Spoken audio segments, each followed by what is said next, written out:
மாட்சிமை நிறைந்தவரே, மகிழ்வுடன் தொழுதிடுவோம். மகிமை மாட்சிமை நிறைந்தவரே, மகிழ்வுடன் தொழுதிடுவோம். பரிசுத்த தேவனாம் இயேசுவை பணிந்தே தொழுகுவோம். பரிசுத்த தேவனாம் இயேசுவை பணிந்தே தொழுகுவோம். மகிமை மாட்சிமை நிறைந்தவரே, மகிழ்வுடன் தொழுதிடுவோம். உன்னத தேவன் நீரே, ஞானம் நிறைந்தவரே. உன்னத தேவன் நீரே, ஞானம் நிறைந்தவரே. முழங்கால் யாவுமே பாரில் முடங்கிடுதே. முழங்கால் யாவுமே பாரில் முடங்கிடுதே. உயர்ந்தவரே, சிறந்தவரே, என்றும் தொழுதிடுவோம். உயர்ந்தவரே, சிறந்தவரே, என்றும் தொழுதிடுவோம். மகிமை மாட்சிமை நிறைந்தவரே, மகிழ்வுடன் தொழுதிடுவோம். மகிமை மாட்சிமை நிறைந்தவரே, மகிழ்வுடன் தொழுதிடுவோம். ஒருவரும் சேரா ஒளியில் வாசம் செய்பவரே. ஒருவரும் சேரா ஒளியில் வாசம் செய்பவரே. ஒளியினை தந்துமே இதயத்தில் வாசம் செய்யும். ஒளியினை தந்துமே இதயத்தில் வாசம் செய்யும். ஒளி நிறைவே, அருள் நிறைவே, என்றும் தொழுதிடுவோம். ஒளி நிறைவே, அருள் நிறைவே, என்றும் தொழுதிடுவோம். மகிமை மாட்சிமை நிறைந்தவரே, மகிழ்வுடன் தொழுதிடுவோம். மகிமை மாட்சிமை நிறைந்தவரே, மகிழ்வுடன் தொழுதிடுவோம். பரிசுத்த தேவன் நீரே, பாதம் பணிந்திடுவோம். பரிசுத்த தேவன் நீரே, பாதம் பணிந்திடுவோம். கழுவிய நிறுத்தினீரே, சத்திய தேவன் நீரே. கழுவிய நிறுத்தினீரே, சத்திய தேவன் நீரே. கனமகிமை செலுத்தியே நாம் என்றும் தொழுதிடுவோம். கனமகிமை செலுத்தியே நாம் என்றும் தொழுதிடுவோம். மகிமை மாட்சிமை நிறைந்தவரே, மகிழ்வுடன் தொழுதிடுவோம். மகிமை மாட்சிமை நிறைந்தவரே, மகிழ்வுடன் தொழுதிடுவோம். பரிசுத்த தேவனாம் இயேசுவை பணிந்தே தொழுகுவோம். பரிசுத்த தேவனாம் இயேசுவை பணிந்தே தொழுகுவோம். மகிமை மாட்சிமை நிறைந்தவரே, மகிழ்வுடன் தொழுதிடுவோம். மகிமை மாட்சிமை நிறைந்தவரே, மகிழ்வுடன் தொழுதிடுவோம்.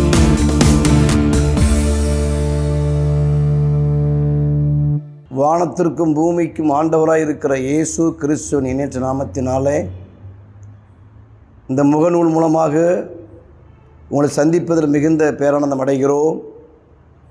இந்த முகநூல் மூலமாக கர்த்தருடைய வார்த்தைகளை கேட்டுக்கொண்டிருக்கிற, பார்த்து கொண்டிருக்கிற அத்தனை பேருக்கும் மார்ச் மாதத்தினுடைய மனதார வாழ்த்துக்கள். 2 மாத வரத ஆசீர்வாதங்கள் இந்த 3ஆம் மாதம் வருவதாக என்று சொல்லி உங்களை வாழ்த்துகிறோம். இப்பொழுதும் இந்த மாதத்தினுடைய வாக்கு தத்தத்தை நாம் தியானிக்கலாமா?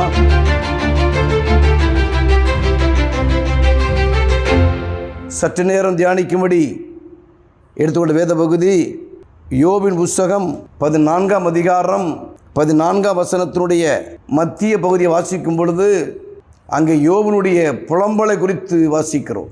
யோபு சொல்கிற வார்த்தை என்ன? எனக்கு மாறுதல் எப்போது? எனக்கு அன்பானவர்களே, எல்லாவற்றையும் இழந்து போன நிலையிலே, சுகத்தை இழந்து, சொத்துக்களை இழந்து, சம்பத்தை இழந்து, பிள்ளைகளை இழந்து, தனித்து விடப்பட்ட ஒரு காட்டுக்குருவியை போன்று வாழ்ந்து கொண்டிருக்கிற யோபுடைய வார்த்தை தான் இந்த வார்த்தை. எனக்கு ஒரு மாறுதல் எப்போது? இந்த நிலைமை மாறாதா? இந்த வியாதி மாறாதா?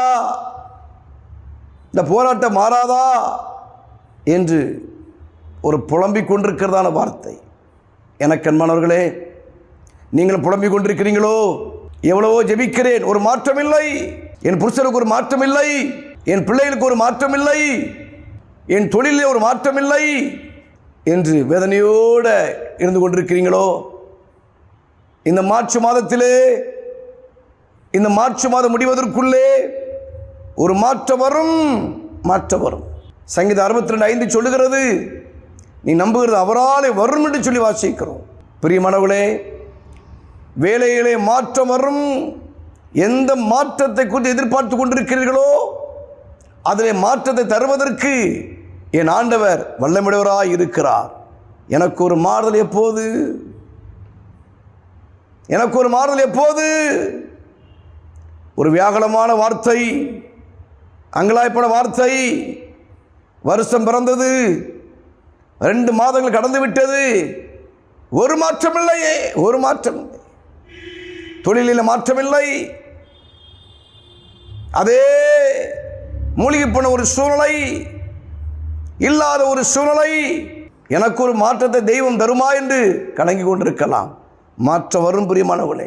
தானியேலின் புஸ்தகம் 2ஆம் அதிகாரம் 21 வாசிக்கும் பொழுது, காலங்களையும் சமயங்களையும் மாற்றுகிறவர் கர்த்தர் மாற்றுவார், மாற்றுவார். வேதம் சொல்லுகிறது, அவர் மாறாதவர்.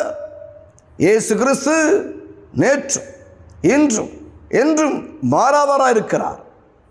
தாவீதுக்கு ஆணையிட்டார், அவர் மாறாதவர். மனம் மாறுவதற்கு அவர் மனப்புத்திரர் அல்ல, சொல்லியும் செய்யாதிருப்பாரோ? இஸ்ரவேலின் ஜெயபலமானவர் மனம் மாறுவதில்லை. உங்கள் வாழ்க்கையில் என்ன சொன்னாரோ, எதை தருவென்று சொன்னாரோ அதை தேவன் தருவதற்கு ஆண்டவர் இசைந்திருக்கிறார். பிரியமானவர்களே, எனக்கு ஒரு மாறுதல் எப்போது? சங்கீதத்தின் புஸ்தகம் 113ஆம் சங்கீதம் 9 வாசிக்கும் பொழுது, மலடியை பிளதாட்சியாக்கி, அப்படின்னு என்ன அர்த்தம்? மலடியை மாற்றப் போகிறார். எப்படி மாற்றப் போகிறார்? பிள்ளை பெறாத மலடியை ஒரு பிளதாட்சியாக ஒரு மாற்றம். கன்னி பெண்ணையே கர்ப்பவதியாக்கும்படி தெய்வம் உதவி செய்த ஆண்டவர், உன் மலட்டு கற்பத்திலே ஒரு மாற்றம் வரும். பிரியமானவர்களே, உனக்கு குழந்தையே பிறக்காதுன்னு சொல்லியிருக்கலாம், கலங்க வேண்டாம். நவீன யுக்திகள், விஞ்ஞானத்துடைய காரியங்கள் எல்லாவற்றையும் மாற்றி போட்டு ஒரு இயற்கைக்கு அப்பாற்பட்ட ஒரு ஆசீர்வாதங்களை என் ஆண்டவர் தருவதற்கு வல்லமுடையவராய் இருக்கிறார். சங்கீதத்தின் புஸ்தகம் 30:11 சொல்லுகிறது, என் புலம்பலை ஆனந்த களிப்பாக மாறப் பண்ணினேன். புலம்பல், வருமானம் இல்லை புலம்பல், சந்தோஷம் இல்லை புலம்பல், திருமண வயது வந்தும் என் மகளுக்கு திருமணம் ஆகவில்லை புலம்பல், வீடு இல்லை புலம்பல், கடன் அடைக்கப்படவில்லை புலம்பல், தீராத வியாதி புலம்பல். புலம்பிக் கொண்டிருக்கிறீங்களோ? இந்த மார்ச் மாதம் முடிவதற்குள்ளே உன் புலம்பலை ஆண்டவராய் இயேசு ஆனந்த களிப்பாக மாற பண்ணுவார். எனக்கு மனங்களே, 2 காரியங்களை ரத்தின சுருக்கமாக நாம் தியானித்து உங்களுக்காக ஜெபிக்க இருக்கிறோம். மாற்றம் வரும், மாற்றம் வரும். எதில் மாற்றம் வரும்? முதலாவதாக உன் கண்ணீரிலே ஒரு மாற்றம், கண்ணீரிலே மாற்றம். இந்த யாரை பார்த்தாலும் கண்ணீர், கண்ணீர், கண்ணீர், பலவிதமான கண்ணீர். மகனை குறித்து கண்ணீர், மகளுடைய எதிர்காலத்தை குறித்து கண்ணீர், பலவிதமான கண்ணீர். எனக்கு அன்பானவர்களே, நீ அழாதபடி உன் கண்களை காத்துக்கொள், உன் கிரியைகளுக்கு பலன் உண்டு என்று கர்த்தர் சொல்லுகிறார்.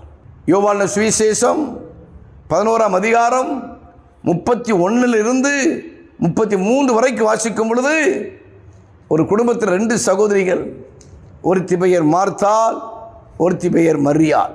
ஒரே ஒரு சகோதரன். பிரியமானவர்களே, அந்த சகோதரனும் வியாதிப்பட்டு மரித்து போன ஒரு சூழ்நிலை.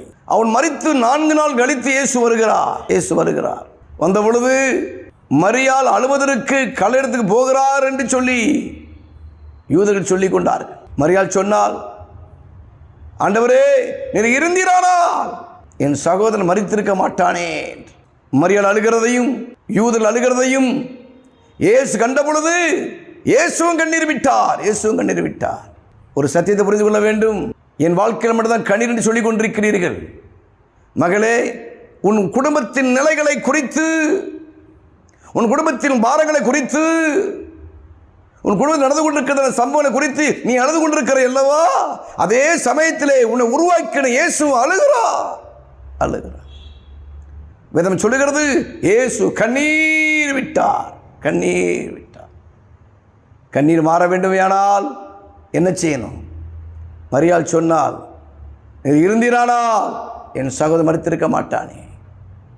எங்கே வைத்தீர்கள்? இயேசு கேட்டார். பிரியமானவர்களே, கல்லறைக்கு இயேசு போனார்.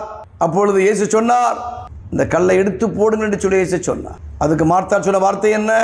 மரித்து 4 நாட்கள் ஆகிவிட்டதே, இப்போது நாருமே. சொந்த சகோதரனுக்கு மார்த்தாள் வைத்த பெயர் நாற்றம். மாற்றமா ஏமாற்றமா? எனக்கு மாணவர்களே, இயேசுவின் வாழ்க்கையில் வருவாரையானால் கண்ணீரோடு ததும்பிக் கொண்டிருக்கிற உன் வாழ்க்கையை துடைக்கும்படி இயேசு வருவாரையானால் உனக்கு வாழ்க்கையில் ஏமாற்றமே வராது.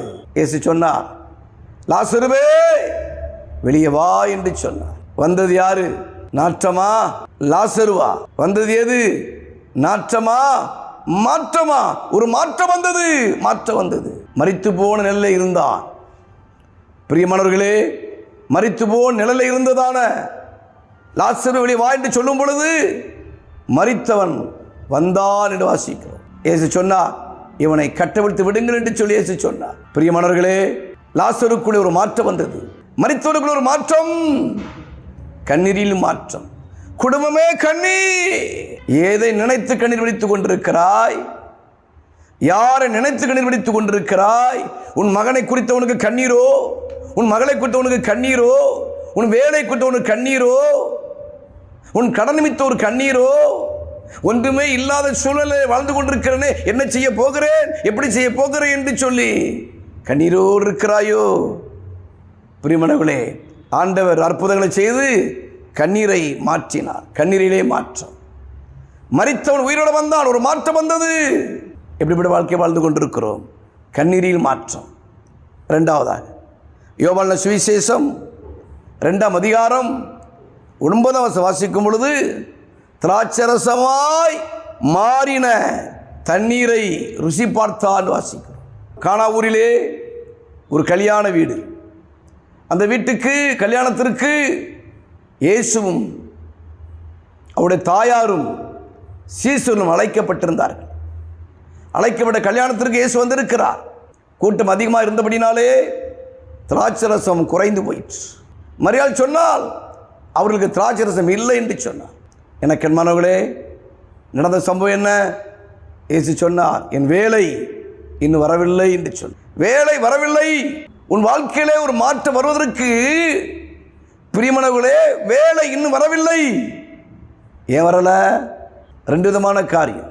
மரியாள் சொன்ன உடனே இயேசு ஒரு அற்புதம் செய்திருப்பாரையானால் அந்த மகிமை மரியாளுக்கு போயிருக்கும். என் மகிமையை வேறு ஒருவருக்கு கொடே என்று வேதத்திலே வாசிக்கிறோம். நம்ம கற்றுக்கொள்ள வேண்டிய பாடம் என்ன? ஏற்கனவே திராட்சரசம் முழுமையாக காலி பண்ணப்படவில்லை. கொஞ்சம் இருக்கு, குறைவுதான் பட்டுச்சு. அந்த நிலையில இயேசு அற்புதம் செய்திருப்பாரையானால் அநேகர் சொல்லியிருப்பார்கள், கொஞ்சம் இருந்துச்சு, தண்ணீரை ஊற்றி கலக்கிட்டாங்க. இன்றைக்கு திருமணம் வரும் பொழுது, சாம்பார் குறையும் பொழுது சாம்பாரில் ரசத்தை ஊற்றி கலக்குவார்கள், அல்லது வெந்நீரை ஊற்றி கலக்குவார்கள். இயேசுநாதர் கலப்படம் செய்துட்டாரு அப்படின்னு சொல்லி ஒரு அவப்பெயர் வந்துவிடும். ஆகவே மனுஷனால் உருவாக்கப்பட்ட அந்த திராட்சரசம் முற்றிலும் காலியாக வேண்டும், காலியாக வேண்டும். அதுக்கு தான் இயேசு சொன்னார், என் வேலை இன்னும் வரவில்லை. இப்பொழுது எல்லாம் காலி ஆயிடுச்சு. அங்கங்கே ஒட்டிக்கிட்டு இருந்துச்சு, மனுஷனால் உண்டாக்கப்பட்ட திராட்சரசம் ஒட்டிக்கிட்டு இருந்துச்சு. உன் வாழ்க்கையில மாற்ற வர வேண்டும் சொன்னால் உன்னுடைய சிந்தையில் ஒட்டி கொண்டிருக்கிற காரியம் வைராக்கி ஒட்டி கொண்டிருக்கிறதா, இன்னும் கோபம் ஒட்டி கொண்டிருக்கிறதா, இன்னும் பொறாமை ஒட்டி கொண்டிருக்கிறதா? பிரியமர்களே, இந்த காரியம் ஒட்டிக்கிட்டு இருக்கிற வரைக்கும் ஆண்டவருடைய வேலை வராது. இப்படி எல்லாம் காலியான பிறகு வேதம் சொல்லுகிறது, இயேசு வேலைக்காரர் நோக்கி ஜாடிகளை தண்ணீர் நிரப்புங்கள் என்று சொன்னார். எனக்கு அன்பானவர்களே, அதற்கு பிறகு ஜாடிகளை தண்ணீர் நிரப்பின பொழுது அங்கே பந்திக்கு அந்த ரசம் போகும் பொழுது ஒருவன் சொல்லுகிறான், எவனும் எந்த இடத்திலையும் முதலிலே திராட்சை ரசம் பரிமாணப்படும் பொழுது அது ருசி வேறையா இருக்கும், ரெண்டாவது திராட்சை ரசம் பரிமாறும் பொழுது ருசி வித்தியாசமாக இருக்கும். ஆனால் இதுவரைக்கும் இந்த ரசம் வைத்திருந்தீரே. முதலாக கொடுக்கும்போது ருசி நிறைந்ததை கொடுப்பான், பின்பு கொடுக்கும் பொழுது ருசி குறைந்ததை கொடுப்பான். இது நேர் மாறாக நடந்து கொண்டிருக்கிறது என்று சொல்லி அந்த சாப்பிட்டவன் சொன்னான். கர்த்தருக்கு ஸ்தோத்திரம். எனக்கு அன்பானவர்களே, அப்படியானால் சாதாரண தண்ணி திராட்சை ரசமாக மாறுமா? ஒரு மாற்றம் வருமா? பிரியமானவர்களே, குடத்தில் இருக்கிற வரைக்கும் அது குடம் தண்ணீர் தான், பாட்டில் இருக்கிற வரைக்கும் ஒரு பாட்டில் தண்ணி தான். இயேசு என்ன சொன்னார்? குடத்தில் இருக்கிற தண்ணீரை கச்சாடியில் ஊற்றுங்கள். கச்சாடி எதை குறிக்கிறது? ஐக்கியத்தை குறிக்கிறது. அப்போ எந்த தண்ணீர் கச்சாடிகள் வந்ததோ அந்த தண்ணீர் தான் திராட்சை ரசமாக மாறினது. இந்த மார்ச் மாதத்திலே உன் குடும்பத்தை ருசியுள்ள திராட்சை ரசமாக மாற்றப் போகிறார். குடிகார புருஷனை ருசியுள்ள திராட்சை ரசம் மாற்றப் போகிறார். சண்டை நிறைந்த குடும்பத்தை ருசியுள்ள திராட்சை ரசமாக இயேசு மாற்றப் போகிறார். தண்ணீருக்கு நிறம் கிடையாது, திராட்சை ரசத்திற்கு நிறம் உண்டு, கலர் உண்டு, சுவை உண்டு, இனிப்பு உண்டு. எனக்கு அன்பானவர்களே, தண்ணீரிலே மாற்றம். ஒரு சாதாரண தண்ணீரை என் இயேசு திராட்சை ரசமாய் மாற்றக்கூடிய வல்லமை இருக்குமையானால் இந்த மார்ச் மாதத்திலே சாதாரண வாழ்க்கை வாழ்ந்து கொண்டிருக்கிற உன் வாழ்க்கையை, உன் தொழிலை, உங்கள் வேலையை, உங்கள் குடும்பத்தை ஆசீர்வாதமாக ருசியுள்ளதாக என் இயேசு மாற்றுவார். யோபு சொன்னான், எனக்கு மாறுதல் எப்போது? மாறுதல் வந்துவிட்டது. கண்ணீரில் மாற்றம், ரெண்டாவது தண்ணீரிலே மாற்றம். நாம் ஜெபிக்கலாமா? என்னுடைய மனைவி இந்திரா வின்சென்ட் அவர்கள் உங்களுடைய ஆசீர்வாதத்திற்காக ஜெபிக்க போகிறார்கள்.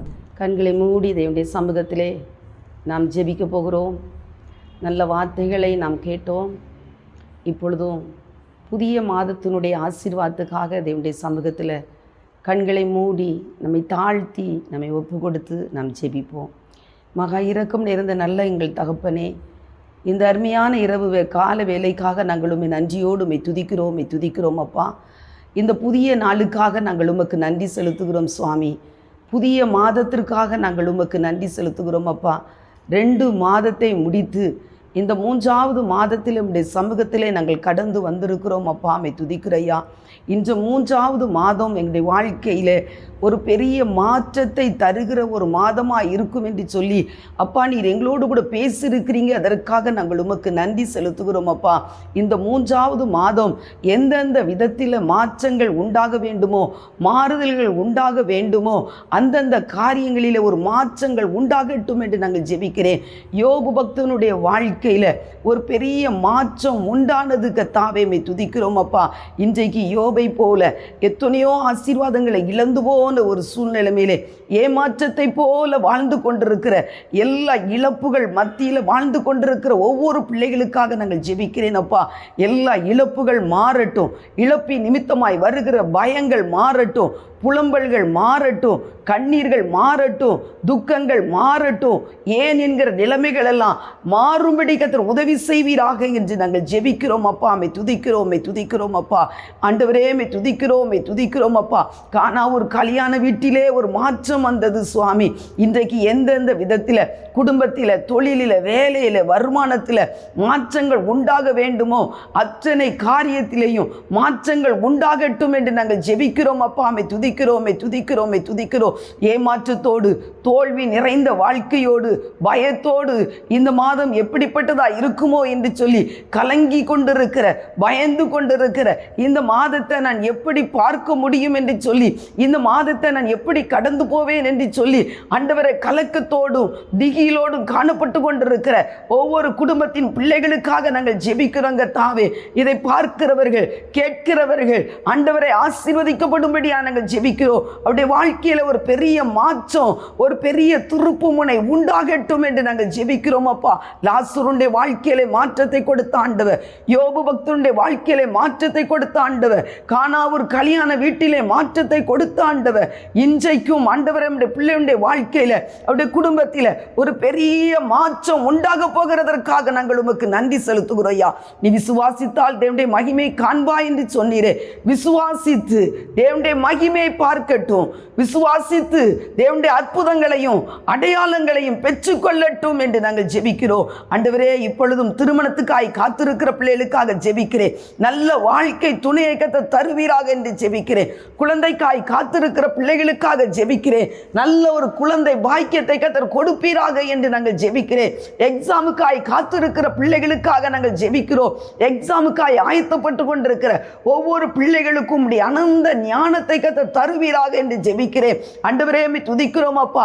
அவர்கள் நல்ல மதிப்பெண்களை வாங்கி உம்முடைய நாமத்தை மகிமைப்படுத்த கர்த்தர் உதவி செய்யுங்க என்று ஜெபிக்கிறேன். ஒவ்வொருடைய கரங்களை பிடித்து கர்த்தர் எழுதுவீராக என்று ஜெபிக்கிறேன். விரைவாய் எழுதுகிற எழுத்தாணியாய் ஆண்டவரே ஒவ்வொருடைய கரங்களை கர்த்தர் மாற்றுங்க என்று நாங்கள் ஜெபிக்கிறேன். நல்ல ரிசல்ட்டோடு கூட கர்த்தாவே எல்லா பிள்ளைகளும் ஆண்டவரே துதிக்கிறோம் ஃபர்ஸ்ட் கிளாஸ்ல பாஸ் பண்ணும்படி கர்த்தர் படிக்கிற ஒவ்வொரு பிள்ளைகளுக்கும் கர்த்தர் உதவி செய்யுங்க என்று நாங்கள் ஜெபிக்கிறேன். தொழில் செய்கிற பிள்ளைகளுக்காக நாங்கள் ஜெபிக்கிறேன். நஷ்டங்களை, இழப்புகளை உண்டு பண்ணுகிற எல்லா வல்லமைகளையும் நாங்கள் முந்தி காட்டுகிறோம் சுவாமி. துதிக்கிறோம் அப்பா. நல்ல வருமானங்களை தாங்க, நல்ல ஆசீர்வாதங்களை தாங்க, பிள்ளைகளுக்கு ஒரு ரெகுபோத் உண்டாகட்டும் என்று ஜெபிக்கிறேன். வாழ்க்கையில இடங்கொண்டு பெருகுவதற்கு, ஒரு மாற்றங்கள் உண்டாகுவதற்கு ஆசீர்வாதத்தை கர்த்தர் ஊற்றுவீராக என்று நாங்கள் ஜெபிக்கிறேன் அப்பா. வேலை இல்லாத பிள்ளைகளுக்கு நல்ல வேலையை கர்த்தர் கொடுப்பீராக என்று ஜெபிக்கிறேன் ஆண்டவரே. எந்தெந்த வாசல்கள் எல்லாம் ஆண்டவரை அடைக்கப்பட்டு இருக்கிறதோ அடைக்கப்பட்ட வாசல்கள் எல்லாம் இப்பொழுது திறந்து ஒரு மாற்றத்தை கர்த்தர் தருவீராக என்று நாங்கள் ஜெபிக்கிறேன் அப்பா. துதிக்கிறோம் அப்பா. இயேசுவின் நாமத்தினால உடைய பிள்ளைகளை குறித்து சொல்லப்பட்ட ஒவ்வொரு வாக்குத்தத்தங்களும் வார்த்தைகளும் அவருடைய வாழ்க்கையில பலிக்கட்டும் என்று ஜெபிக்கிறேன் ஆண்டவரே. துதிக்கிறோம் துதிக்கிறோம் துதிக்கிறோம். பிறந்த நாளை காண்கிற, திருமண நாளை காண்கிற ஒவ்வொரு பிள்ளைகளுக்காக ஜெபிக்கிறேன். புதிய ஆண்டுக்குள்ளாய் பிரவேசிக்கும் பொழுது இந்த ஆண்டு முழுவதும் பிள்ளைகளோடு கூட இருந்து நடத்துவீராக என்று நாங்கள் ஜெபிக்கிறோம். ஜெயமாய் நடத்துவீராக என்று ஜெபிக்கிறேன். சுகமாய் நடத்துவீராக என்று ஜெபிக்கிறேன். பத்திரமாய் கர்த்தர் பாதுகாத்து நடத்துங்க என்று ஜெபிக்கிறேன். குறையில்லாமல் நடத்துங்க என்று ஜெபிக்கிறேன். கர்த்தர் அப்படி செய்ய போகிறதற்காக நாங்கள் உமக்கு நன்றி செலுத்துகிறோம் அப்பா. நன்றி செலுத்துகிறோம் சுவாமி. பலவீனப்பட்டு, வியாதிப்பட்டு, கடன்பட்டு ஆண்டவரே துதிக்கிறோம். மன உளைச்சலோடு ஆண்டவரை புலம்பி கொண்டிருக்கிற ஒவ்வொரு குடும்பத்தின் பிள்ளைகளுக்காக ஜெபிக்கிறேன். அவருடைய புலம்பல் எல்லாம் ஆனந்த களிப்பாய் மாறட்டும். வியாதிகள் மாறட்டும், பலவீனங்கள் மாறட்டும், பயங்கள் மாறட்டும், சிறுமைகள் மாறட்டும். ஒரு விசாலத்திலே கர்த்தர் பிள்ளைகளை நிறுத்துவீராக என்று நாங்கள் ஜெபிக்கிறோம். விசாலம் வரப்போகிறதற்காக உமக்கு நன்றி. மேன்மைகளையும் உயர்வையும் பார்த்து உடைய பிள்ளைகள் உடைய நாமத்தை மகிமைப்படுத்த கர்த்தர் உதவி செய்வீராக என்று ஜெபிக்கிறேன். தொடர்ந்து இந்த மாதம் முழுவதும் கூட இருப்பீராக. 2 மாதங்கள் நடத்தின ஆண்டவர் இந்த 3வது மாதத்திலையும் ஒவ்வொரு குடும்பத்தோடு பிள்ளைகளோடு கூட இருந்து அற்புதங்களையும் அதிசயங்களையும் காண செய்யுங்க.